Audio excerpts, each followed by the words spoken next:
నమస్తే, నేను Vamshi. Welcome to the point. Iran Israel మధ్య యుద్ధం అనేది తారాస్థాయికి చేరుతుందా అంటే అవుననే సమాధానమే వినిపిస్తుంది. ఒకవైపు ఎవరు ప్రతిస్పందించకపోయినా లోపల అంతర్యుద్ధం కొనసాగే పరిస్థితులే కనిపిస్తున్నాయి.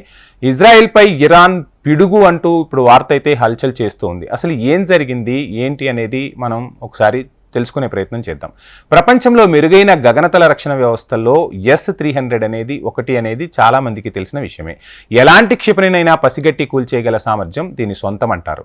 అలాంటి వ్యవస్థనే శుక్రవారం ఇజ్రాయెల్ క్షిపణులు ధ్వంసం చేశాయని న్యూయార్క్ టైమ్స్ ఒక కథనాన్ని ప్రచురించింది. ఈ కథనమే ఇప్పుడు ప్రపంచవ్యాప్తంగా చర్చకు దారితీసింది.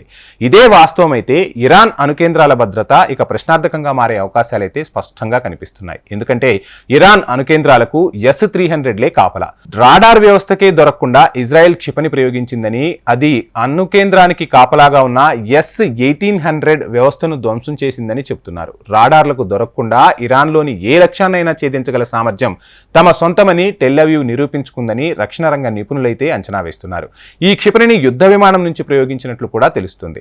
ఆ డ్రోన్లు మాకు ఆటబొమ్మలంటూ ఇస్ఫహాన్ నగరంపై శుక్రవారం జరిగిన దాడిపై ఇరాన్ విదేశాంగ మంత్రి హుసేన్ అమీర్ ప్రకటించిన కొద్ది సమయంలోనే ఈ దాడి జరగటం గమనార్హం. అవి డ్రోన్లు కాదు, మా పిల్లలు ఆడుకునే ఆటబొమ్మలంటూ ఆయన ఇజ్రాయెల్ని ఊటంకిస్తూ ఒక కీలక వ్యాఖ్య చేశారు.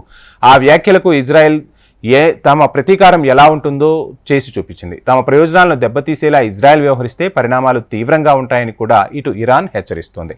ఇరాక్లోని అనుకూల పాపులర్ మొబిలైజేషన్ ఫోర్సెస్ సైనిక స్థావరంపై శనివారం దాడి జరిగిందట. ఈ ఘటనలో ఒకరు చనిపోగా 8 మందికి తీవ్ర గాయాలే. ఇరాన్ మద్దతు ఉన్న షియా మిలిటెంట్ సంస్థల్లో PMS కూడా ఒకటి. ఇటీవలి కాలంలో ఇరాక్, సిరియాలోని అమెరికా సైనిక స్థావరాలపై PMF గ్రూప్ సభ్యులు దాడి చేసిన సంఘటనలు కూడా ఉన్నాయి. ఈ నేపథ్యంలోనే అగ్రరాజ్యంపైనే అనుమానాలు కూడా వ్యక్తమవుతున్నాయి. అమెరికా మాత్రం ఈ దాడితో తమకు ఎలాంటి సంబంధం లేదని స్పష్టం చేసింది. ఈ ఘటనపై ఇరాక్ విచారణ అయితే చేపట్టింది. ఉక్రెయిన్, ఇజ్రాయెల్కు అమెరికా భారీ సాయాన్ని ప్రకటించడం కూడా ఇప్పుడు అందరినీ ఆశ్చర్యానికి గురి చేస్తుంది. ఇక ఒకవైపు ఉక్రెయిన్ యుద్ధంలో కొనసాగుతుంది. ఇజ్రాయెల్కు కూడా ఇప్పుడు అమెరికా భారీ ఆర్థిక సాయం అందించనుంది. శనివారం జరిగిన అసాధారణ సమావేశంలో అమెరికా చట్టసభ $35 బిలియన్ సాయానికి ఆమోదముద్ర వేసిందట. ఇందుకోసం సభలో డెమోక్రట్లు, రిపబ్లికన్లు చేతులు కలిపారని తెలుస్తోంది. ఉక్రెయిన్కు $61 బిలియన్, ఇజ్రాయెల్కు $26 బిలియన్, మిగిలిన వాటిని గాజాలో మానవతా సాయానికి అమెరికా అందించనుంది.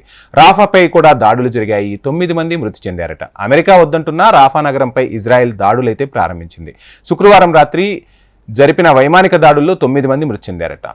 ఇక 6 చిన్నారులు కూడా గాయపడటం. గాజాకు దక్షిణాన ఈజిప్ట్కు సమీపంలో ఉన్న ఈ నగరంలో ఇప్పుడు దాదాపు 12 లక్షలకు పైగా ప్రజలు ఉన్నారు. ఇందులో చాలా మంది ఇజ్రాయెల్ దాడి కారణంగా ఉత్తర గానా మధ్య గాజాను ఖాళీ చేసి వచ్చిన పాలస్తీన్లే.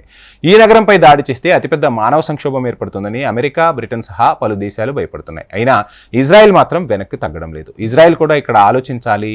సామాన్య పౌరులకు ఎటువంటి ఇబ్బంది కలగకుండా ఇజ్రాయెల్ ఇరాన్పై ప్రతీకారం తీర్చుకుంటే ఓకే, కానీ సామాన్య ప్రజలకు ఇబ్బందులు కలిగేలా మాత్రం అటు ఇరాన్ కానీ ఇజ్రాయెల్ కానీ వ్యవహరించొద్దు. ఎంతవరకు అయినా సరే యుద్ధం అనేది జరగకుండా ఉన్న సమస్యను సామరస్యంగా పరిష్కరించుకుంటేనే అందరికీ మంచిది. ప్రపంచ దేశాలు కూడా అదే కోరుతున్నాయి.